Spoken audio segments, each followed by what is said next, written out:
Já, þá komin tíminn til að opna dagskrána. Verið all hjartalega velkomin á þennan fyrirlestur í hádegisfyrirlestraröð Þjóðminjasafnsins. Ég heiti Jóhanna og safnkennari hér við safnið. Og í dag bjóðum við velkomna Sigríði Sigurðardóttur, samstarfskonu okkar í safnageiranum til margra ára í Glaumbæ og núna lektor við Háskólann að Hólum. Og hún hefur árabil rannsakað torfhleðslur, torfbæi og torfið sem efni til bygginga og ætlar að fræða okkur helstu niðurstöður sína rannsókna hér í dag. Á eftir þá verður þetta að koma spurningar og þá ég með mikrofón hérna af því að fyrirlesturunum strengt. Þannig að það sem þið segið út í sal heyrist ekki nema þið talið í mikrofón. Og það verður síðan hægt að horfa fyrirlesturinn eftir á YouTube-rás Þjóðminjasafnsins. En Sigríður, þú bara kynnið þig betur og hefst handa, gjörðu svo vel.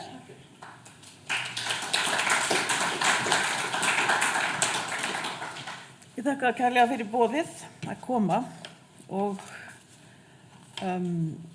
kannski hafa einhver ykkar heyrt eitthvað af því sem ég hef fram að færa en þá verður það bara svoleiðis. Ég ætla hér að fjalla af því hér sýning frammi sem stórkostleg finnst mér. Gaman að sjá þessar ljósmyndir og uppmælingar af torfbæjunum á 20. öldinni sem hér eru til sýnis. En eins og þið vitið þá bæði standa og hálfstanda fjöldi torfbygginga allt land sem eru enn eftir og verið að skoða aftur og enn hér og hvar landið. Þessi mynd af einu slíku húsi sem í húsasafni Þjóðminjasafnsins. Þetta Grafarkirkja á Höfðaströnd sem byggð eftirgerð 18. aldar hús. En ég hef lengi leitað svara við því hvers vegna og hvernig torf var notað sem byggingarefni í híbýlum manna og hvort þróun þeirra hafi mögulega verið háð því efni. Ég skilaði inn meistararitgerð í sagnfræði fyrir 1,5 ári og notfærði mér þann kost að fara í gegnum öll svör heimildarmanna Þjóðþáttasafns Þjóðminjasafnsins sem ég átti raunverulega eftir að gera, markvisst að lesa það alveg frá A til Ö, svo ekkert færi fram hjá mér. Og vildi gera eitthvað úr þeirra svörum sem ég vona að mér hafi tekist í þeirri ritgerð. Þetta var svör við spurningaskrá númer 16, torfskurður og móverk og við númer 17, húsagerð og veggklæðslur. Þar sem þeir lýsa heimildarmenn öflun efnis og torf í torf- og gróðurhleðslu á tímabilinu 1900 til 1940, svona sirka. Og þá skoðaði ég náttúrulega líka hvort hægt verið að spegla í þeim umsagnir torf og torfvinnslu fyrr á öldum, út frá ritheimildum eins og Sturlungu, íslensku fornbréfasafni, skrifum Odds Einarssonar og Arngríms Jónssonar á 16. og 17. öld, jarðabók 18. aldar, skrifum Björns Halldórssonar í Sauðlauksdal og fjölda heimilda frá 19. og 20. öld til að sjá hvort sömu lýsingar gætu gilt aðferðir manna langt aftur í aldir eins og heimildamenn Þjóðþáttasafns lýstu þeim. Ég skoðaði líka talsmáta torf, hvaða upplýsingar fornleifar hafa gefið torfhleðslur og efnisval og ýmislegt fleira sem ég ætla að stikla á hér í þessu erindi mínu og gefa ykkur þannig yfirlit sem vonandi skýrir þessa byggingargerð sem sannarlega að mér finnst einn merkilegasti menningararfur okkar.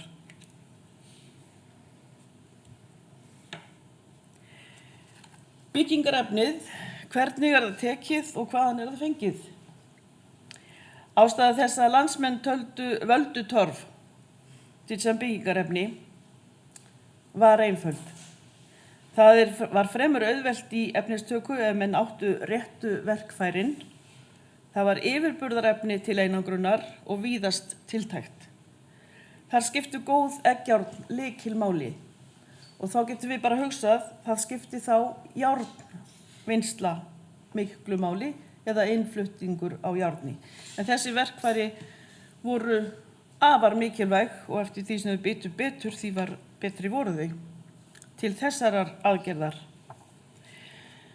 Torf til bygginga mismunandi þétt lifandi rótarkerfi plantna eftir því hver jarðvegurinn Í plönturótum tréni líkt og í timbri sem fúnar mildast upp á löngum eða skömmum tíma eftir aðstæðum.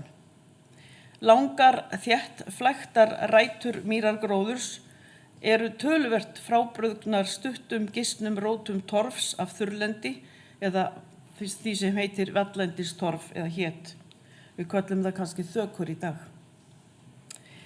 Vel leirborið torf var best í hnausa og til veggjahleðslu, en seigur þéttur sandlaus reiðingur var frábært bindiefni, bæði til að binda saman hnausa og grjóthleðslu og sömuleiðis sem undirlag eða dýnuefni til að sofa á eða til að leggja hross undir klyfbera. Og þið sjáu þarna á myndinni efst reiðing undir klyfberum. Grjót, hvort sem það voru hellur, skriðugrjót eða hraun, var notað bæði eitt og sér í hleðslur og einnig með í torfhleðslur sem var algengara, og gott hleðslugrjót var notað aftur og aftur. Og sú hringrás raunverulega sjáanlega enn í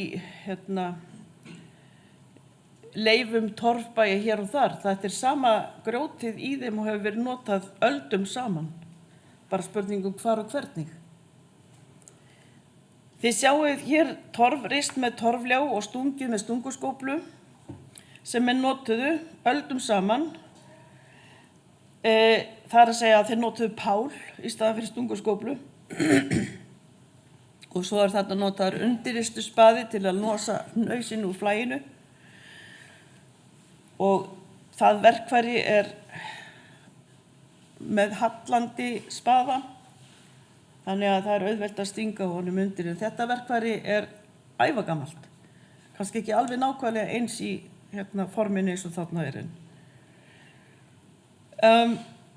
Reiðingur sem ristur var upp á rótaríku votlendi var notaður undir klaufberana, sem voru mjög mikilvæg flutningstæki í forðum tíð fyrir vélvæðingu. Og á þessum reiðingi var sett það sem heitir torfkrókar til þess að flytja á hnausa. Þetta svona tréskúffur sem hengdar voru á klaufberana. Fóru ekkert sérlega vel með flutningin og það mátti ekki flytja of langar leiðir. Og ég kem aðeins betur að flutningunum á torfinu hérna á eftir. Sömu veggjarhleðslu aðferðir voru notaðar fram á 20. öld, alveg nákvæmlega eins sömu og séra Björn í Sauðlauksdal lýsti og sagði frá í búnaðarritinu Atla árið 1777, og með við fáorðar lýsingar á hleðslum frá eldri tíma og eins og fram hefur komið í fornleifauppgröftum, þá verður ekkert annað séð en að sömu efnistök hafi gilt í aldanna rás. Og ég hef oft vitnað til orða Jóhannesar Arasonar hleðslumeistara sem vættað var úr Kollafirðinum fyrir vestan, og hann sagði: það engin hætta á öðru en gömlu mennirnir hafði vitað hvað þeir voru að gera og þeir voru komnir eins langt í þessari aðferðafræði og hægt var. Og því var engin ástæða fannst honum til að breyta aðferð. Árið 1118 sendi Þorgils Oddason í Saurbæ Ólaf Hildisson fram í blautar mýrar með ljá til að reista torf, segir í Sturlungu. Þar var hann að tala torfljá eins og notaður var allar aldir og til 20. aldar, hugsalega samskonar ljá eins og á myndinni. Torfljá með skammorfi, stuttu orfi. Orðið, það talað í fornbréfasafni með ýmsum hætti talað torf. Það minnst á torfveltu, torfstungu, torfskurð, torfreistu, skurðartorf, torfvöll, húsatorf og að grafa torf til húsa. Orðin skurður, reista og stunga vísa til áhaldana sem notuð voru við torftökuna, það er að segja menn stungu hnausa með spaða eða páli og reistu upp torf með ljá. Góð torfreista og torfstunga var talin til jarðarhlunninda og í jarðabókinni sem rituð á árunum 1712-14 þá oft tekið fram hvort góð eða vond reista eða stunga á jörðum, en því miður voru skrásetjarar bókarinnar misnákvæmir í þessum upplýsingum. Sums staðar talað nefnilega torftöku þegar þeir eiga við eldiviðaröflun og tala ýmist mó eða eldtorf sem sama efnið. Þeir sem stunda torfhleðslur í dag fullyrða að það megi finna gott torf allt land. Ég skoðaði vel upplýsingar torfhlunnindi jarða og torftökumöguleika í jarðabókinni og bar saman 4 sýslur og ég verð nú að viðurkenna það að upplýsingar í jarðabókinni bara alls ekki eins öruggar eins og ég hélt að ættu að vera og eru raunverulega. Þannig að hana ber að lesa með gætni, sérstaklega í sambandi við hlunnindi. Í nútímanum beitum við bæði nýrri og gamalli tækni við að ná okkur í efni. Vélreist torf að því leyti slæmt að það nánast alveg kantað en ekki með því lagi sem torfljárinn skapaði. Annar galli að vélar komast ekki á þau svæði þar sem taka á rótarþétt mýrartorf, þar sem horblaðkan eða reiðingsgrasið grær, eins og hérna á myndinni. Þetta einkennis planta reiðingsreistunar. Þið sjáu þarna aðstæður í torfmýrinni og neðstu myndin þarna verið að rífa flagmerina lausa eða flagmóðurina eða torfmóðurina eftir hvar þú ert á landinu. Og hún tekin upp fyrst. Þetta fyrsta torfan sem tekin úr flaginu eða pælunni eftir hvar við erum stödd. En þökur sem ristar eru á þurrlendi og við köllum í dag því nafni, þær voru reistar upp á þéttum vallendisgrundum og voru kallaðar með ýmsum nöfnum, vallendistorf, kringlutorf og svo framvegis. Afköst við torfstungu, þið sjáu þarna vélvæðinguna og ristuna eftir vélvæðinguna, hún dálítið öðruvísi heldur en eftir torfljáin. Og oft á tíðum þurfa menn að sníða til þegar þeir eru að binda saman hleðslur með þessum þannig ristuðu torfi. Afköst við torfstungu fór eftir jarðveginum og verkfærunum og harðfylgni manna og auðvitað kannski fyrst og fremst handlægni. Hæfilegt var talið að stinga 300-400 hnausa yfir daginn. Allt efni hét sínu nöfnum eftir lagi og tökustöðum og þeim hlutverkum sem þeim var ætlað. Hnausar voru notaðir nokkuð líkt en þó með ýmsum afbrigðum. Hnausar eins og kekkir, kvíahnausar og hornhnausar voru lagðir á hvolf í hleðsluna. Snidda var annaðhvort lögð á hvolf eða með grashlíðina út og klömbruhnausar eða klömbrur og stokkhnausar voru lagðir á hlið. Strengir og torfur voru ýmist lögð á hvolf eða með grashlíðina upp eftir hlutverkum. Oddur Einarsson sagði skömmu fyrir aldamótin 1600 að stundum væru eingöngu notaðir hnausar í veggi sem settir voru saman af einstakri vandvirkni og kölluðust skararveggir. Þeir voru sléttari og svo bein tilvísun, traustari og fallegri en aðrir veggir sem annað hvort eru gerðir af steinum eingöngu eða strengjum og steinum lögðum á víxl. Tilvísun lokið. Skararveggir þessir hafa sennilega verið stokkhnaushlaðnir eins og veggurinn ofar til hægri, en þeir höfðu þá náttúru að þá þurfti ekki að fylla upp þar sem hnausinn nær yfir veggbreiddina. Þessi hnaus gat verið mjög erfiður í flutningum, hann er það þungur. Hann gat líka hafa verið, hann Oddur, að tala klömbruhnaus hlaðinn vegg, eins og þarna neðar. En þið sjáið að að horfa á vegginn utanfrá sama munstrið. En þó þetta ekki sami hnausinn. Því að klömbruhnausinn með þynnist inn í vegginn, það hnakkinn sem snýr út og sporðurinn liggur inn í vegginn og síðan tengjast þeir stundum saman en þó ekki alltaf. Arngrímur lærði sem skrifaði lýsingar á íslensku háttalagi svipað leyti og Oddur sagði nákvæmlega það sama, eða að hús væru byggð úr torfi og timbri, stundum með tómum torfhnausum og stundum úr ótilhöggnum steinum. Fornleifauppgreftir, lýsingar Odds og Arngríms og heimildir frá 18. og 19. öld vitna öll í megindráttum sömu hleðsluaðferðir og heimildamenn Þjóðminjasafnsins lýstu á ofanverðri eða fyrri hluta 20. aldar.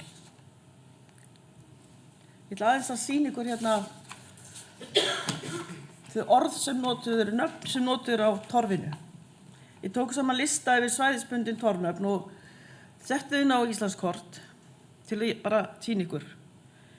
Með fyrirvara það að það ekkert algilt í þessu máli.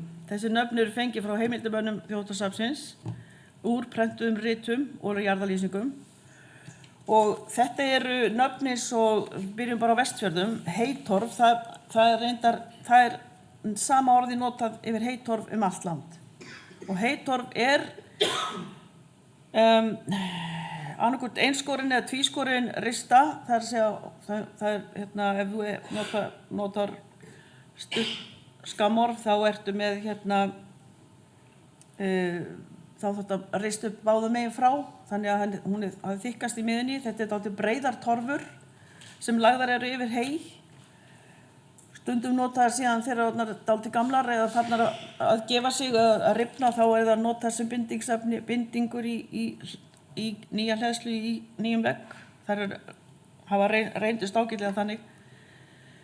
Síðan talað klömbru og klumbu sem sami hnausinn.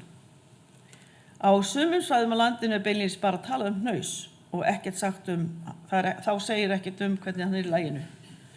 En klumba eða klömbruhnaus eða klambra, það eru allt svo kallaðir hnakkanhausar, allt með sama laginu. Og ef þið heyrið fólk tala frá mismunandi svæðum klumbu, klömbruhnaus, hnakkanhaus og gætu þess vegna verið ósammála hvað efnið það væri, en þetta allt sama efnið. Alveg eins tekið, alveg eins stungið. Kvíahnaus gæti hugsanlega fyrir sunnan alls ekki þekkst, en heitir þar kökkur. Hnakkakökkur eitt enn orðið yfir hnakkanhaus sem klömbruhnaus. Svo eru þessi snitturallar. Þær heita meira og minna fyrir sunnan. Ég segi núna fyrir sunnan, þó ég segi fyrir sunnan, sem norðlendingur, þá eru snittur ofta talað kekki beinlínis. Þeir verið að tala snittur. Við tölum fyrir norðan snittur yfirleitt ef þetta eru sérvalið efni í ákveðin hlut, eins og þaksnittur, veggsnittur, kantsnittur og svo framvegis. En snittur, eins og ég sagði það snúa yfirleitt með grashlíðina út og nema það séu kekkir sem eiga að raðast eins og hnausar, kvíahnausar. Þetta kannski full flókið, en í grunninn það alls ekki það. Svo þetta grundartorf, kringlutorf, það sama og þökur, tekið á vallendi. Þökurnar eru reyndar alveg gjörsamlega í dag verið að selja þökur sem eru úr nánast nýgrónu túni eða svæði. Og þær eru algjörlega handónýtar hleðslu. Það ekkert rótarkerfi nánast í þeim, þannig að það það sem skiptir máli í hleðslunni. En ég ætla ekkert að dvelja við þetta. Torfhlaðnir veggir húsa voru mjög mismunandi gerð. manni finnst oft þegar maður horfir á það fljótu bragðið þeir vera allir eins, en þannig var það ekki og er það ekki. Sumir eru nær alveg úr torfi og aðrir nær alveg úr grjóti eða hrauni. Bæði fyrir og eftir, fyrir og á öllum öldum á segja, þá virðist sama háttalag hafa verið haft á tvíhlöðnum veggjum, en það var að fylla, flestallir veggir eru tvíhlöðnir, tek það fram, að fylla í milli hleðsla með þéttum jarðvegi nema verið var að nota stokkhaus. Og því þykkari sem fyllingin var, því betri var einangrunin. Fyllingin er raunverulega lykilatriði í einangrun veggsins. Hún varð að vera þétt og vel þurr til að hún uppfyllti það hlutverk sem hún átti að þjóna. Á myndunum sjáum við annars vegar vel uppfylltan vegg til hægri og hins vegar vinnu við uppfyllingu. Og á vindasömu og köldu landi eins og Íslandi þá var þetta fullkomlega rökrétt aðferð við veggjagerð. Þykkir, vel fylltir torf og grjótveggir urðu því nauðsynlegri sem veðurfar kólnaði á landinu. Og það samræmi á milli þykktar á íverustað, þar að segja hlutverkum húsana, virðist vera, þar sem fólk bjó sig eins og inn í baðstofum, þar þurfti veggjaþykktin að vera rífleg. En í búrum þar sem fólk gekk ekki nema til að ná sér í mat eða fara með matarforða inn í og geymdi síðan matvöruna í tunnum eða sekkjum eða kistum eða pókum eða hvað sem það vildi vera, þá var engin þörf fyrir svo þykka veggi.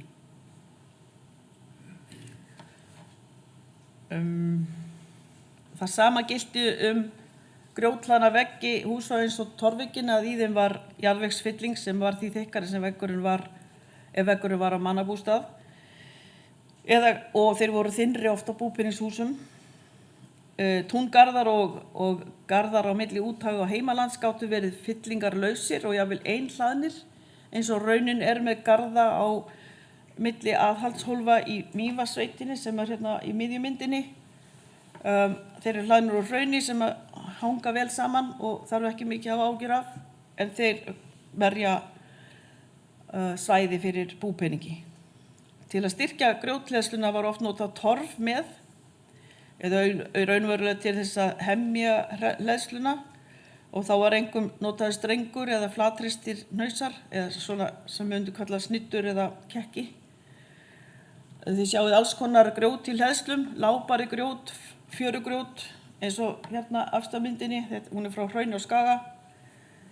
Hraunið sem er úr Mývatnssveitinni, hellugrjót sem er einkenni víða fyrir vestan hér, þetta er tekið í Skötufirði við Litlabæ, sem er líka hlaðin úr hellugrjóti, og svo er skriðugrjót eins og er í Skagafirði mjög víðast og er nú algengasta gerðin af grjóti. Við höfum fá hús eingöngu reist úr grjóti, en langflest sem sagt úr báðum efnum torfugrjóti, og þá alltaf talað torfhús. Þótt ytra og innra byrði veggjana sé meira og minna á grjóti. Þá almennt var talað að torfhús eða torfbyggingu ef raunverulega einhver hluti hennar var úr torfi, en hér eru allavega dæmi 2 hús sem mætti kalla frekar grjóthlaðin hús en torfhús, að mínu mati. Sé horft til þróunar húsana, torfbyggingana, frá landnámi til 20. aldar, koma fyrst fram misstórar aflangar byggingar, þar sem á efri öldum, sem virðast meira og minna hafa verið úr timbri og að einhverju leyti stúkaðar niður með milliþiljum. Þessi húsaskipan breyttist í mörg hús með þykkum skjólveggjum úr torfi og grjóti á löngum tíma, en þó virðist farið að sú gerð vera orðin ríkjandi sennilega og eftir 1200 meðan við torfhleðslur sem hafa fundist neðanjarðar. Eftir því sem að tímar liðu og veðurfar kólnaði, þá virðist hafa farið að hlaða skjólveggi úr torfi utanum bara flest hús, hvort sem þau voru alveg úr timbrið, hálf úr timbrið að hluta til. Þeim var raðað saman hlið við hlið, þannig að Hver veggur var tvínýttur og með því mynduðu húsin þyrpingu sem kölluð var bær. Í sumum húsanna var stöðug ívera á meðan önnur voru í geymsluhlutverkum, en þessi hús hafa ábyggilega alla tíð verið misgóð til íbúðar. Köld og hlý, rök og þurr eftir aðstæðum og búsvæðum og alltaf háð möguleikum til efnistöku, hvort sem það var torf, grjót eða húsaviðir, og sömuleiðis hafa þau á öllum öldum verið háð staðbundnum venjum, fjölskylduháttum og samfélagslegum breytingum. Þannig að við erum ekki að tala um eitthvað eina tegund af húsum heldur margar tegundir og mjög erfitt að raunverulega draga einhverja ákveðna þróunarlínu þó við höfum alltaf verið að gera það til að einfalda okkur útskýringarnar, en það er ekki allt sem sýnist í þessu máli. Hleðslugerðirnar, þessi birti mynd af þeim algengustu, þeir eru nú búin að sjá nokkrar. Oddur Einarsson sagði að undirstöður húsa væru úr ótilhöggnum steinum, en strengir lagðir á milli á víxl, sem er bara afbragðsgóð lýsing á algengustu undirstöðu hleðslum húsveggja fram á 20. öld, eins og þið sjáu bara á þessum myndum. Bændur sem voru velsettir gagnvart byggingarefnum miðuðu við aðra kosti en þeir sem bjuggu við lítið. Það er gömul saga á ný. Björn í Sauðlauksdal hvatti ungt 18. aldar fólk sem vildi hefja búskap að byrja smátt með fáum megin húsum og bæta svo við þau. Hann sagði auðveldlega hægt að sofa, vinna og matbúa í sama húsinu. Því var öðruvísi háttað á rótgrónum stórbýlum þar sem fjöldi húsa stóðu saman í þyrpingu og voru af ýmsu tagi byggingarlega séð. Í Laufásbók sinni vann Hörður Ágústsson meðal annars með upplýsingar frá séra Geir Magnússyni á tímabilinu 1689 til 1737. Laufásbær samanstóð af mörgum húsum og þar á meðal var Andýraportsloft eins og enn er varðveitt á Stóru Ökrum í Skagafirði og á Reynistað. Þau eru bæði frá 18. öld og bæði í húsasafni Þjóðminjasafnsins, en bæjardyrnar á Reynistað sem hér er í mynd er portbyggt hús með lofti yfir og eins og var á tíma séra Geirs í Laufási. Þegar Sveinn Pálsson fór Mýrdalinn í náttúruskoðunarleiðangri sínu árið 1793, þá sagði hann að eldri hús þar væri stór og mörg, en þau yngri smá og fátæk af timbri sem heimamenn kenndu rekaveiðar skorti um. Hann sagði húsin í raun ekki verið annað en fjós með lofti yfir og tók fram að sá búskaparháttur væri nýr af nálinni. Þau voru sennilega ekki ósvipuð fyrrnefndum portloftshúsum. Fólk hefur notað tækifærið að hafa fjósið undir gólfi til að fá hitann.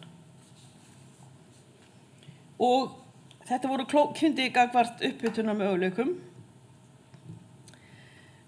Það var líka mjög algengt, töluvert algengt, að hafa sauðfé inni í baðstofu í einu stafgólfi eða svo. Þá var það stíað af og hey gefið í meysum. Sú ráðstofun gat verið tímabundin en einnig viðvarandi og jafnvel með jötu eða garða. Sem sagt, það voru bara gert ráð fyrir að á hverju ári kæmu við þar inn skepnur. Oft voru það hrútar eða lömb sem voru þannig hýst voru notuð beinlínis til upphitunar. En Keldnabærinn sem er að grunni til frá 17. öld er af eldri gerðinni, þessari eldri húsagerð sem Sveinn var að tala um í lýsingunni, og sá bær er afar mikilvægur fyrir okkur í dag. Hann er eins og fleiri hús í húsasafni Þjóðminjasafns. Þakburðarvirki torfbygginga virðist hafa verið úr trjám oftast nær og það fékkst sem þau tré fengust sem rekaviður úr heimaskógi að hluta til eða innfluttu viður sem var dýrast. Viður var meiri háttar jarðarhlunnindi. Í fornbréfasafni er talað um raftaviðarhögg, skógarhögg, timburhögg, skógartak og þá átt við innlendan skógvið. Undir lok 16. aldar sagði Oddur Einarsson að landið væri orðið rúið skógum sínum, ekki bara vegna húsa og eldiviðartöku, heldur líka vegna harkalegrar veðráttu, skógareldum, náttúruhamförum og beit. Birkiskógar til almennra húsbygginga voru hér og hvar enn til gagns, sagði hann, og hann talaði 10 til 14 álna tré, alltaf 17 álna tré, birkitré, sem voru þá 6 til 9 metra löng tré sem eru bara góð í þakviði og jafnvel í stóðir. Bæði Arngrímur lærði og Guðbrandur Þorláksson biskup voru sammála að notaðir væru birkiraftar til húsa og allt timbur var hirt, hvort sem það var af ósjófærum gömlum skipum eða gamlir nothæfir húsviðir. Eggert Ólafsson sagði Norðlendinga enn ná í húsavið í Fnjóskadalsskóg og Borgfirðinga í Húsafellsskóg árið 1752. En eftir það fóru slíkir viðarflutningar þverrandi nema úr kaupstaðnum og þá innfluttir. Á myndunum sjáið þið 2 léttviðuð hús sem eingöngu eru með þakberandi grindur. Annars vegar sperruþak þar sem þakviðir hvíla á syllum og stóðum og hins vegar ásaþak þar sem þakviðir hvíla bæði á stóðum og veggjum. Þakgerðir voru sem sagt af ýmsu tagi, en í grunninn voru þar flestar annarkvort með ásum eða með sperrum.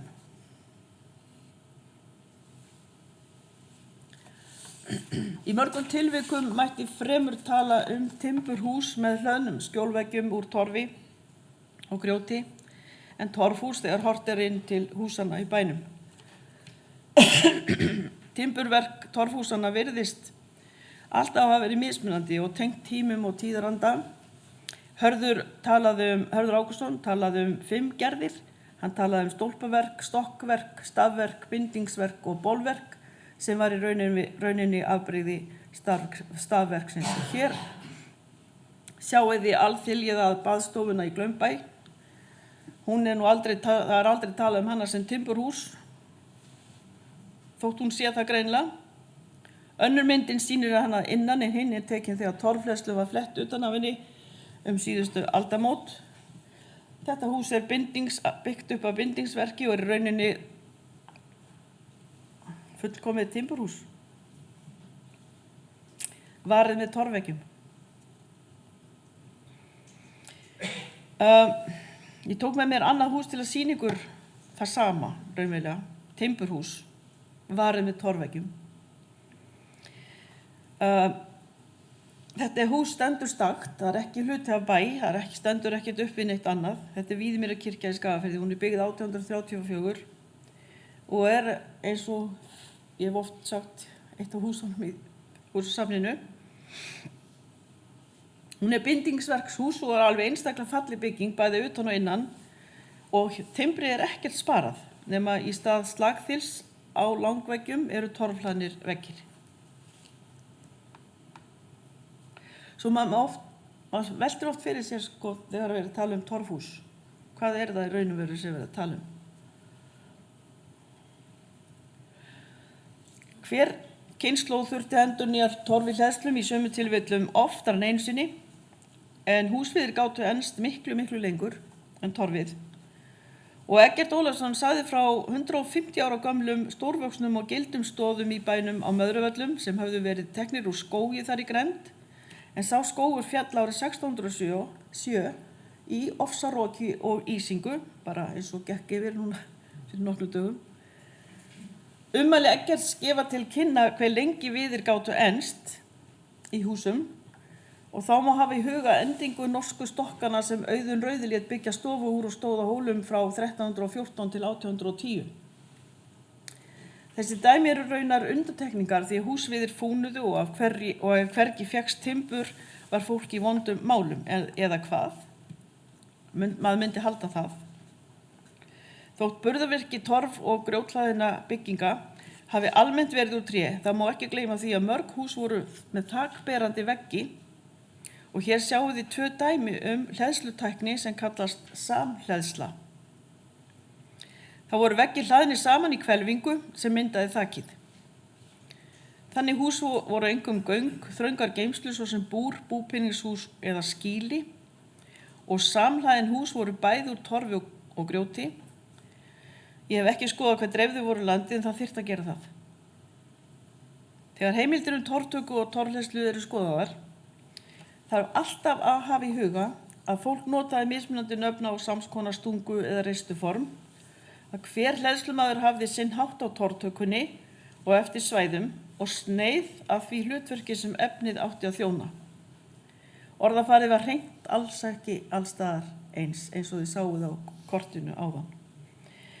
En við öflun upplýsingum torfgerðir, torfhleðslu og torfhús í gegnum tíðina hef ég lært að grunnefni hlaðinna veggja var sjaldan fjarlægt að fullu og allt nýtanlegt veggjaefni var endurnotað. Að lykilatriði gagnvart einangrun í hlöðnum veggjum utanum híbýli manna var uppfyllingin að timbur fengið innanlands var notað mun lengur í ég átti von á og að torf hafi ekki síður haft áhrif á þróun húsa hér á landi en skortur á timbri. Og þá held ég að ég þakki fyrir mig.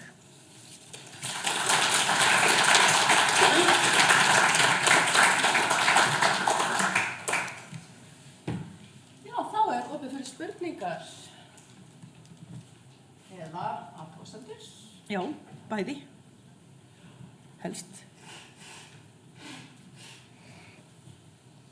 Ekki einhver. Var þetta sambyggða port úr Svartárdalnum, var það 1938?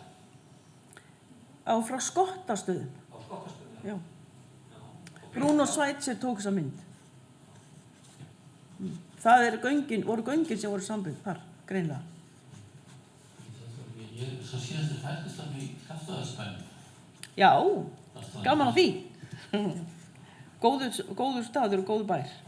Já, fór vel með þig. Og fór vel með þig. Já, mjög. Já. Ef mismunandi nú minningarnar úr þessum bæjum eða húsum. Já. En sambyggðu húsin eru stórmerkileg og það sem vakti athygli mína fyrst á þeim var teikning í bók Jónasar frá Hrafnagili, íslenski þjóðhættir, þar sem er verið að lýsa krosshlöðnum fjósum. Þau eru með sambyggðu, þau voru sambyggð sem sagt svona. Og svo þegar ég fór að átta mig á því að þegar maður skoða ljósmyndir þá fer maður að sjá þessar gerðir. Eins og í myndinni frá Skottastöðum. Já. Hvernig gert að afla timburs á mismunandi stöðum á landinu? Það hefur greinilega verið mjög erfitt sums staðar og varla mögulegt. Sko, reki er eitthvað sem menn treystu á, en það var ekkert auðvelt að nálgast hann allstaðar, eins og þið þekkið.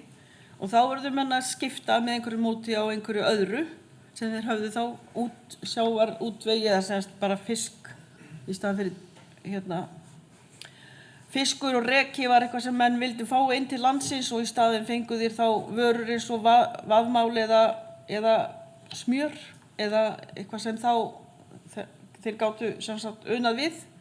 Það voru náttúrulega bara vöruskipti. Menn þurftu þá bara hreinlega að spara viðinn þannig að þeir hafa orðið að hlaða veggina þannig að þeir væru þakberandi í fyrsta lagi og þeir gerðu þá aðalega með grjóti. Og þeir urðu alltaf að hafa eitthvað timbur í þök. Ef þeir voru ekki með sambyggð hús, það voru alls ekkert allir þannig og þau náttúrulega voru líka þar að ekki mjög þröng, yfirleitt.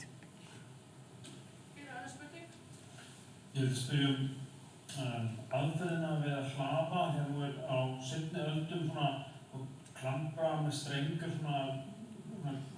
aðferð sem við höndum að segja kannski álitum er síkilda, en hefur hún tíðkast þar frá landnámi eða þetta? Já, ég held að ég kalla Bjarna til vitnis, hann búinn að sjá klömburhleðslur allt fram aftur á landnámstíma. Það ekki? Ég hef séð á myndum frá því allavega.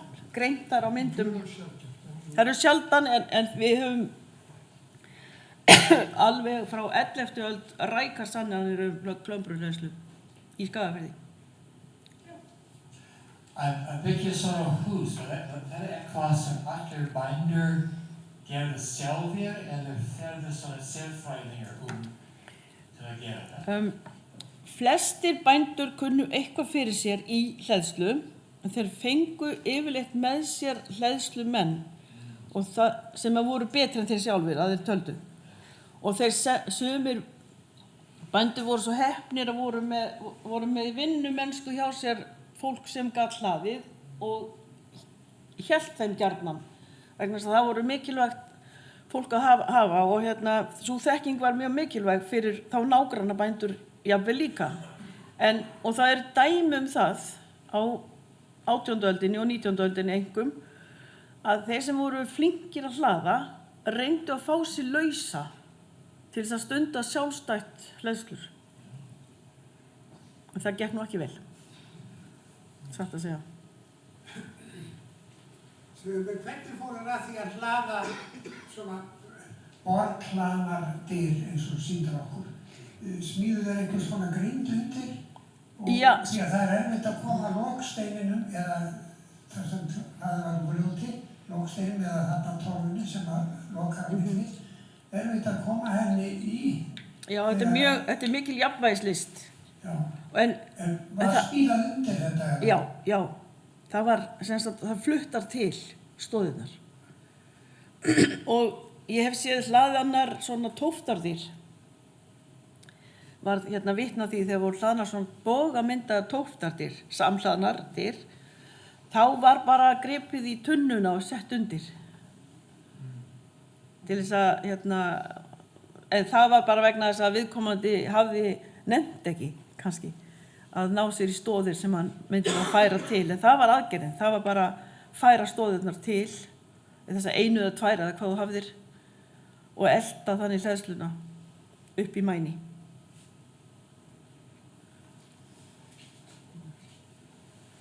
Eru til formúlur rýrnun torfs vegna þess að það var talað að torfhús styrktu endurbyggingu á 30 til 60 ára fresti. En eins og þessi samfelling, hvaða lögmál það er náttúrulega gæði torfsins þurrefni og eitthvað slíkt, en eru til formúlur fyrir því? Sko raunverulega ekki, vegna þess að í fyrsta lagi, ef þú ert með mjög leirríkt torf sem harðnar alveg grjótharðnar vel þegar leið á þóðnar, þá ert með miklu minni rýrnun heldur en til dæmis ef þú ert með mjúkt torf eins og reiðing sem pressast saman endalaust á tímanum og fúnar og þeir veggir síga meira og það er langmest sigið á veggjum fyrstu árin. Þú þarft oftast nær að toppa vegginn aftur eða semst hlaða upp á þá. Fyrir svona samhlaðin hús þá er þetta alveg spursmál akkurat efnið. Þú getur ekki hlaðið svona úr öllu efni og það er bara lögmáli, torf rýrnar, það sígur. En það getur hins vegar þegar það er, eins og sumir segja, full rýrnað. Standa húsin í Grænhól Já, þau standa það mestu leyti. Ég gerði við þau með ellert. Já, þau eru alveg greinilega fyrirmyndar viðgerð hjá þeir. Þau standa enn að mestu leyti. Þau eru nú reyndar úr, mjög mikið úr hrauni sem stendur allt af sér. En já, torfið rýrnar og það er bara lögmál að húsvegginir síga og það þarf að setja ofan á þá eða gilda þá upp eða þeir fara á stað og ef efnið er mjög blautt þá rýrna þeir því meira. Því þurrara sem þeir því minni möguleikar á. Hafa aldrei verið gerðar stóðtækar tilraunir með stóðhýsi byggðar með stafræna trégrindum á seinni tímum og Ekki þekki það. nýta þetta sem skjólvegg, einangrun og... Ég minnist þess ekki að hafa séð það. En ég meina í gamla daga, við erum þá að tala tíma Rómverja, þá byggðu þessi virki úr þessu og þau voru há. Þú segir í ritgerðinni að þetta sé sjálfbær byggingarlist. Já, ég get alveg fullyrt það. Já, ég vil svona fá svona Hvernig að- hverju byggir það, sko. Já, sjálfbærnin felst í því sjálfu. Þeir taka efnið, þeir nota efnið og síðan stendur það sína plikt. Það fúnar, það breytist í fyllingu. Gamli veggurinn verður á fyllingunni í nýja veggnum. Eða fer á túnið, sem áburður nánast, eða næstu þök sem lífguna tilraun fyrir þökin. Þannig að allt efni það er endurnýtt aftur og aftur og aftur í því formi, sem sagt jarðvegsformi sem það er. Ég myndi álíta að það var í ágætis sjálfbærni í sjálf eðli sínu. En það fer vantar ekki í svaðið sem það tekið. Nei, það fer ekki í sama sárið. Hvað tekur sárið á þann tíma? Það tekur á góðum, það sem vatnar upp að grösum, þá tekur það eins og til dæmis, ég hef reynslu af að horfa á, ég myndi segja eftir 6 ár þá getur þú farið að rista aftur. Það hún Ragnheiður með spurningu og svo þurfum við bara klára og skoða sýninguna í myndlistar. Já. Svona fyrir torfáhuga menn þá er ágætt að fara í bíltúr út á Kársnesið að Skælagún. Þar flottur stór, skrautlegur torfhlaðinn veggur. En ég held að sé fyrst og fremst til skraut, svo það Guðjón Stefánsson hlóð hann og það verður gaman að fylgjast með hvernig hún reiðir af næsta ári. Já, hvernig það rýrnar. Ég keyrði í sumar og þá var það ansi, það var konar dálítið marg bíl þarna í hann. En er ekki grímsamt innvenning þeim vegg sem heldur mynd? Þekki ekki hvernig þið fóru að þessu. Hann er hlaðinn á hillur Já, já. og þegar hann rýrnar og myndast bil og þá er ætlunin að stinga inn í þau bil því að Já. það eru rauninni hillurnar sjálfar sem bera. Það mun þá skapast smá vandræði þegar leið og rýrnun verður vegna þess að lögmál torfveggjarins, hann er að, eins og einhver sagði, elta sjálfa sig.